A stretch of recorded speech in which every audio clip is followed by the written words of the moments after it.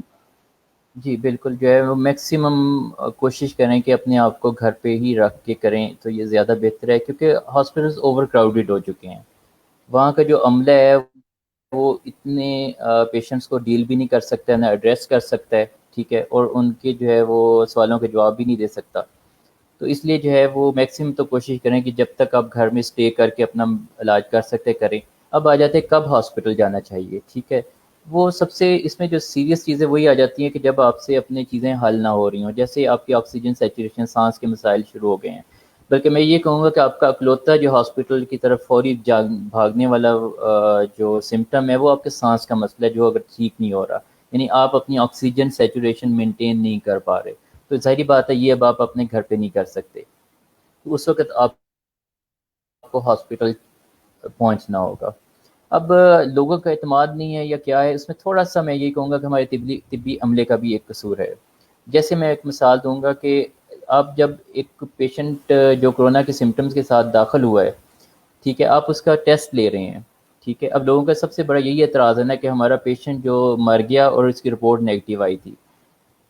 اگر آپ صرف جب ٹیسٹ لینے لگیں دو فکرے انہیں کہہ دیں کہ ہم یہ آپ کے پیشنٹ میں یہ ساری علامات کرونا کی ہیں، اس کے لیے ہم یہ ٹیسٹ کرنے لگے ہیں، لیکن یہ ضروری نہیں ہے کہ یہ پازیٹیو ہے، کیونکہ یہ 60% میں پازیٹیو آتا ہے، 40 میں نہیں آ سکتا، اس لیے ہمیں رپیٹ کرنا پڑ سکتا ہے، ٹھیک ہے. اگر یہ آپ کے 3 لگاتار نمونے ہمارے نیگیٹو آئے پھر ہم یہ کہیں گے کہ یہ کرونا نہیں. اور یہ چیز ہم اس وقت ایجوکیٹ نہیں کرتے، حالانکہ یہ 2 یا 3 فکرے اس وقت طبی عملے کی طرف سے پیشنٹ کو بتائے گئے ہوں. میرا خیال اتنا جو ہے وہ ہیبٹ یا جو جتنا بھی وہ مسکنسیپشن سارا کچھ پھیلا ہے، جتنا بھی لوگ کنفیوز ہوئے وہ نہ پھیلتا. کیونکہ بہت سارے ہوتا ہے کہ ان کا فرسٹ رپورٹ جو وہ نیگیٹو آئی ہے اور اس دوران پیشنٹ جو ہے وہ کی ڈیتھ ہو گئی ہے اور پھر انہیں توڑ پھوڑ کی ہے یہ سارا کچھ. باقی جو آپ کا سوال کا پہلا ٹھیک ٹھیک. حصہ ہے وہ یہی ہے کہ جب آپ کو سانس کا مسئلہ شروع ہو جائے، آپ کی آکسیجن مینٹین نہیں کر پا رہے اپنی، تو پھر آپ کو فوراً رش ٹو ہاسپٹل.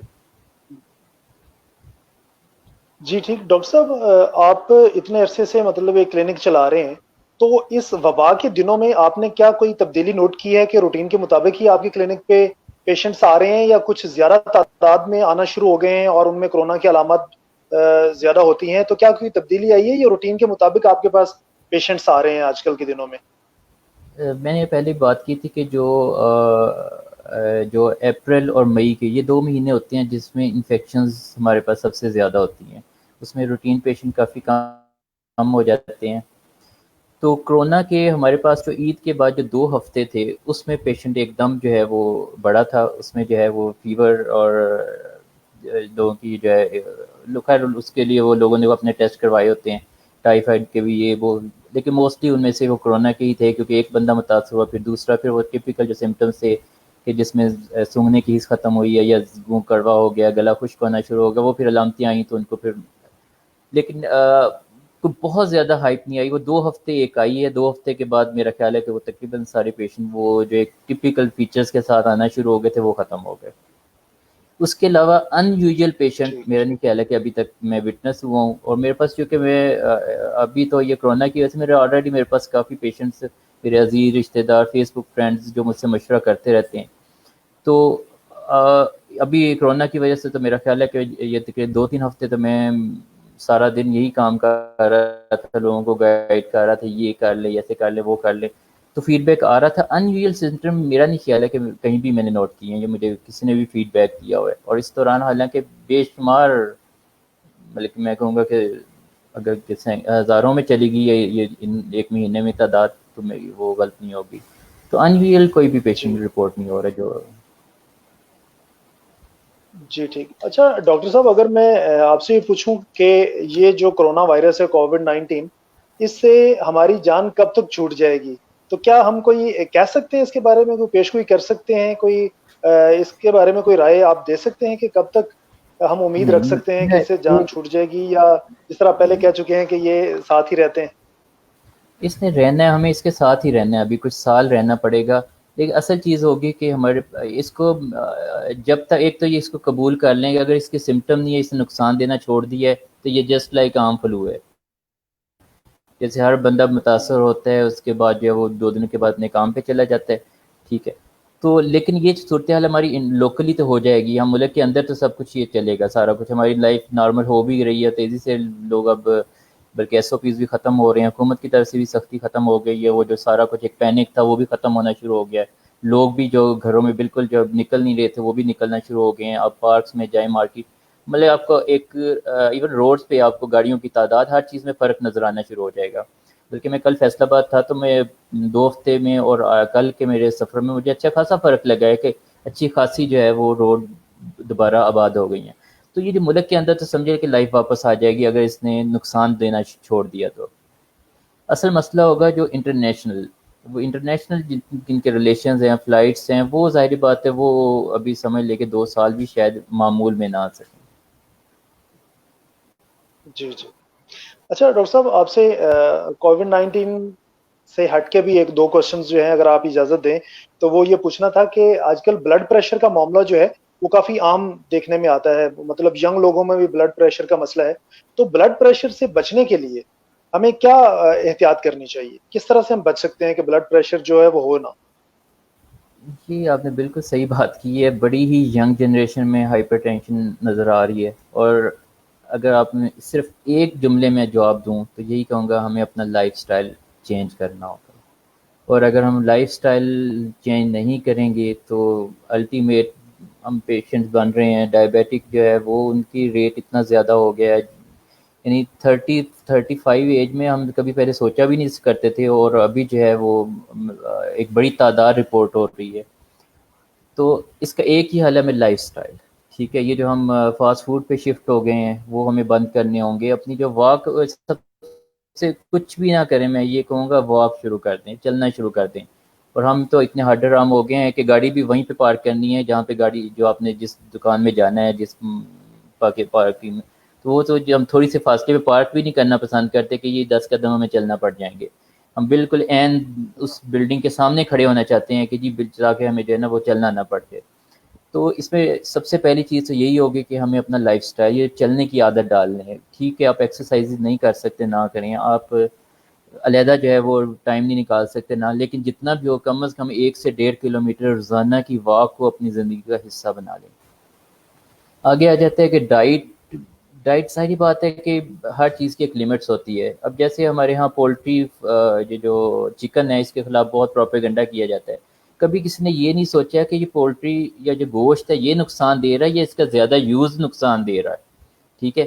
اب کسی زمانے میں ہفتے میں 1 یا 2 دن گوشت ہم کھاتے تھے، اب 7 ڈیز، ہم 7 ڈیز کیا 3 کے 3 جو ٹائم ہے ناشتے سے لے کے ڈنر تک، وہ سارے ہم چکن کے بغیر یا گوشت کے بغیر گزارا نہیں کر رہے ہیں. تو بیسیکلی ہر چیز کی ایکسیس بیڈ ہوتی ہے. فاسٹ فوڈ ہم نے اتنا زیادہ ایڈ کر لیا ہے کہ ہمارے لنچ یا جو ہے آفسز میں کام کرنے والے وہ اس کے بغیر گزارا نہیں کر رہے. کولڈ ڈرنکس ہم نے اتنی زیادہ ایڈ کر لی ہیں کہ اس کے بغیر ہم کھانا نہیں ہضم کرتے. تو سمپلی یہی آ گیا کہ ہمیں لائف سٹائل چینج کرنا ہوگا، واک کرنا ہوگا، اپنی غذا پہ آنا ہوگا. Access is of every thing is bad. آپ جو بھی کھائیں ٹھیک ہے، کھائیں، سارا کچھ کھائیں، لیکن اس میں اعتدال رکھ لیں. تو میرا خیال ہے یہ ساری چیزیں ہم ان سے جان چھوٹ جائے گی ہماری.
جی ڈاکٹر صاحب پھر ہمارے نیٹ میں شاید مسئلہ آ گیا تھا کوئی، جی جی تو ہماری بات آلموسٹ جو ہے وہ مکمل ہو گئی تھی. بس ایک بات میں آپ سے پوچھنا چاہوں گا جاتے جاتے کہ ہمیں جنرلی صحت مند رہنے کے لیے کیا کرنا چاہیے. اگر بہت سمپل اس کا میں یہ کوشچن یہ پوچھوں کہ مطلب آپ نے دیکھا ہوگا بہت سارے مریض کس وجہ سے آ رہے ہوتے ہیں، وہ کیا کرنے سے زیادہ مریض بن جاتے ہیں، تو ہمیں صحت مند رہنے کے لیے کیا کرنا چاہیے، اس کے لیے کچھ ٹپس دے دیں. بیسیکلی تو وہی آ گیا کہ ہیلدی لائف ہے، ہمیں واپس آنا ہوگا اپنی لائف میں. رات کو جیسے سب سے رات کو وقت پہ سونا، صبح کو وقت پہ جاگنا، وقت پہ کھانا کھانا، وقت پہ اپنے ڈیلنگ رکھنی، یعنی لائف میں ایک ڈسپلن ہونا چاہیے. ٹھیک ہے. باقی access of every thing is bad. آپ کھائیں، ہر چیز کھائیں، آپ ڈرنکس بھی لیں، لیکن ظاہری بات ہے اعتدال میں رہ کر. تو جب ہم اعتدال چھوڑ دیتے ہیں تو ہم اپنے جو ہے فطرت کے جو ہے پیمانوں کو توڑیں گے، تو ظاہری بات ہے ہم اپنی صحت کے ساتھ خود کھیلیں گے. تو ایک تو جی چیزیں ایسی ہیں کہ ایک تو وہی میں پھر بات کروں گا، اپنے پیدل چلنے کو زندگی کا حصہ بنائیں. اس کے بعد پھلوں کو، سلاد کو، اس کو کھانوں کا حصہ بنائیں. پھل بیماروں کو ہم کھلاتے ہیں، خود نہیں کھاتے. ٹھیک ہے. ان کو غذا کا ہمارے حصہ ہو جانا چاہیے، ہر جتنے بھی پھل ہیں. ٹھیک ہے. باقی فاسٹ فوڈ مطلب ٹھیک ہے کھائیں، لیکن یہ کہ ان کا زندگی کا حصہ نہ بنا لیں، ان کے بغیر رہنا سیکھیں. کہ یہ نہیں ہے کہ اگر برگر نہیں ملا، یا شہر میں جو گلی گلی محلے کھل گئے ہیں اور جو ہے ہم بچوں کو جو ہے اس پہ عادی کر رہے ہیں، ان ٹیسٹ پہ لے گئے ہیں، ان کو سبزیوں پہ لے کے آئیں، سبزیوں پہ لے کے ہر چیز پہ لے کے آئیں، دالیں بھی کھلائیں، ان کو ہر ٹیسٹ دیں، تاکہ وہ جب نیکسٹ آگے آئیں گے تو وہ اپنی ایٹ لیسٹ ان کی عادتوں میں یہ چیز شامل ہو چکی ہو. تو اصل چیز وہی آ گیا کہ ہمیں تھوڑا سا اعتدال میں آنا ہوگا. اپنی لائف سٹائل جو ہے وہ فطرت کی طرف آنا ہوگا، کہ ہم وقت جو ہے وہ جو ہم نے ایک بالکل ہی ایک فطرت کے ساتھ پنگا لے لیا ہے کہ ہم رات کو جاگتے ہیں، دن کو سوتے جی ہیں، کھانے کے ہمارا ڈسپلن نہیں ہے. کچھ بھی نہ کریں، کچھ بھی چینجز نہ لائیں، صرف یہ کہ اس میں ڈسپلن لے آئیں. ٹھیک. ڈاکٹر مبشر سلیم صاحب، سر بہت شکریہ. آپ اپنے سوشل میڈیا کے ذریعے بھی بہت خدمت کر رہے ہیں، اور آپ نے ہمیں بھی وقت دیا ہے، اور یقیناً آپ کے جو سجیشنز ہیں، جو مشورے ہیں، وہ یقیناً سننے والوں کے بہت زیادہ کام آئیں گے. اور میں معذرت خواہ ہوں کہ ہمارے نیٹ کی وجہ سے کچھ کنیکشنز میں مسئلہ رہا ہے، اور یہ آن لائن سیشن میں بعض دفعہ ہو جاتا ہے اس طرح سے. جی جی تو ہاں. میں آپ کا ایک دفعہ سے پھر تہ دل سے مشکور ہوں سر کہ آپ نے وقت دیا. بہت شکریہ آپ کا. بہت شکریہ. Okay, thank you very much. آپ کا بھی. جی اللہ حافظ. السلام جی اللہ علیکم. حافظ.